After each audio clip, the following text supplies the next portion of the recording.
her family. And pag-interview na ako sa iya, I was so amazed and so excited to listen because one of the diseases nga iyang i-share, no, na na-overcome sa ilahang family member is something na we thought incurable. No? It starts with 3 letters called HIV that will later progress to 4 letters AIDS. And that is just one of the diseases nga na-overcome silang family. So without further ado, let us welcome from General Santos Cities, Mrs. May Nilag. Let's give her a big round of applause.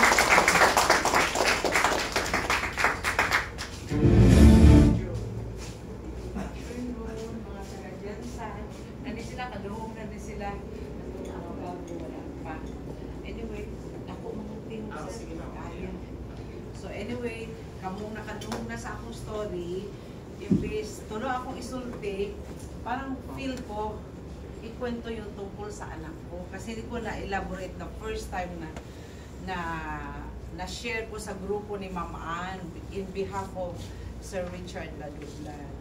So anyway, kaning ako sa mutuo lang, pero ako taga-dirihog ko sa Jensan, iladog yun ang family, big Muslim family sa Jensan, no? So ang akong anak kay gwapo, siksterada, babaero.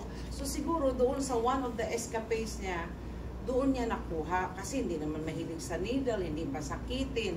So nag-conclude ko as a mom, nakuha dito niya sa isa niya kasi escapade. Do hindi yun, wala jud na ako kanang kuan ba kanang ubang ginikanan, ubang tao maulaw no na ako'y mga pinsan, kases niya, dili mo duol. Hindi pa nag-progress, HIV pa lang. Kanang ganing nagsugod di ay ng AIDS di ay, sorry, magsugod di ang HIV sa sigig sakit sa lungs. Kanang, sakit na kanang, dili, kanang, TB.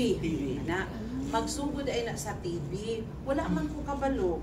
Sigig ka TB akong anak, abi na ako, gi-follow na mo ang instruction sa barangay, nakaraos man, gisunod na nakagraduate yun.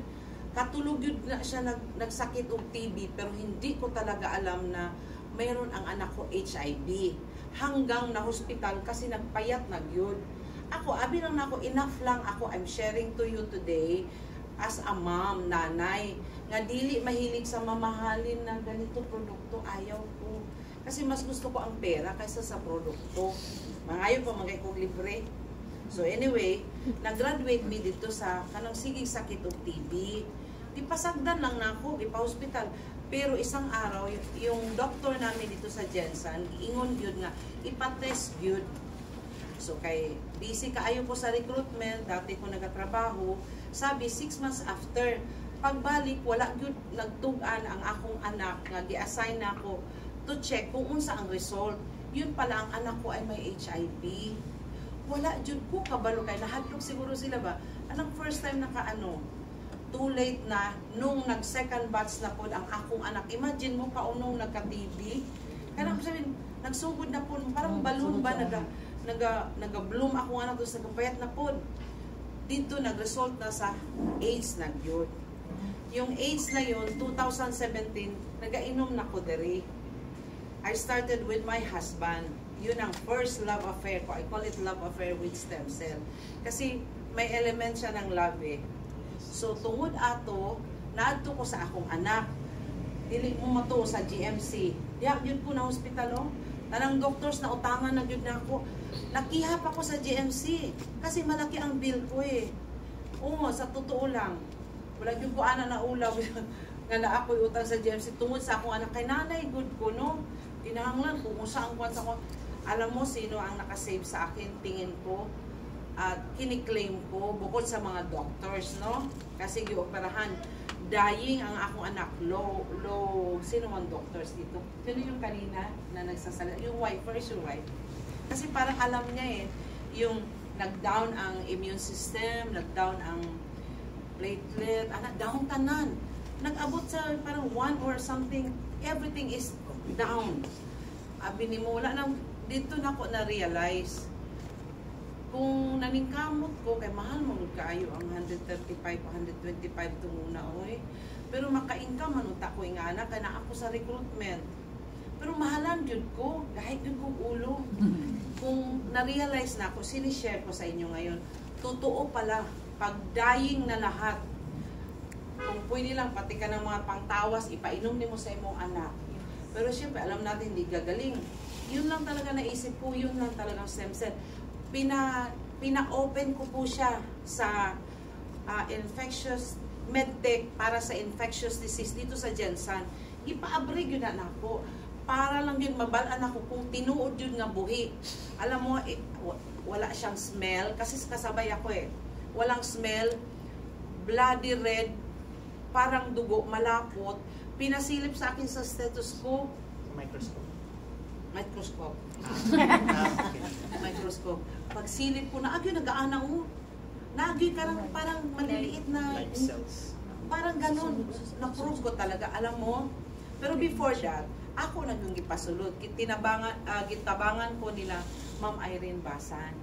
Kasi galing ako doon sa grupo na yun. I-support nila ako stem cell.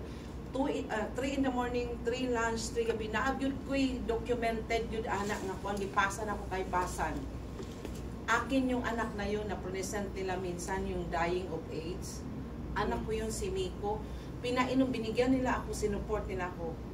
Hindi ako pinabayaan ng stem cell. Yung anak ko na dying, sana makuha ko kay Ma'am Irene ulit. Yung kasi siya na ang Basan, kilala mo siya, no?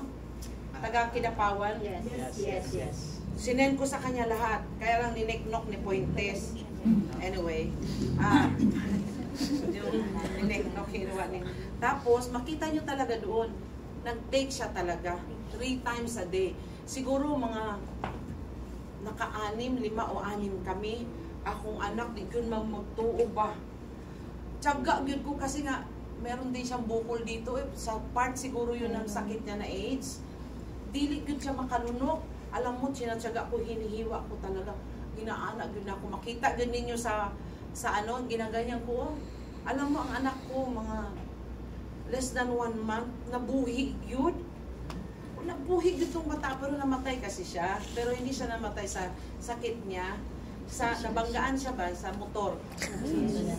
Alam mo, paglabas ng anak ko, ang balat napakaganda. Nagbalik talaga. Gwapo man ang mahanana. Murag Arabo ba? Sus, kagwapo sa akong anak, promise, nakautang ko sa MMC. Yun ang first testimony ko kung magtuo ang palit o dili mo palit. Ang testimony na ako karon is hindi lang product user, kundi mother na pag matigas pala talagang ulo natin, dili natin pansin atong anak o asawa, siyempre mahal ba yan ng 125 uy? Di ba murag kuyaw ka dugay ka mabuot? Sa tinuod lang. Pero sir, naranasan ko talaga sir, hindi lang ako nang hingi, naglabas ng pera, lahat. Kasi umabot ako ng 1 million mahigit. Yun ang ite-testimony ko ngayon today. But some other days, explain ko naman sa inyo yung sa husband ko. Okay? Thank you.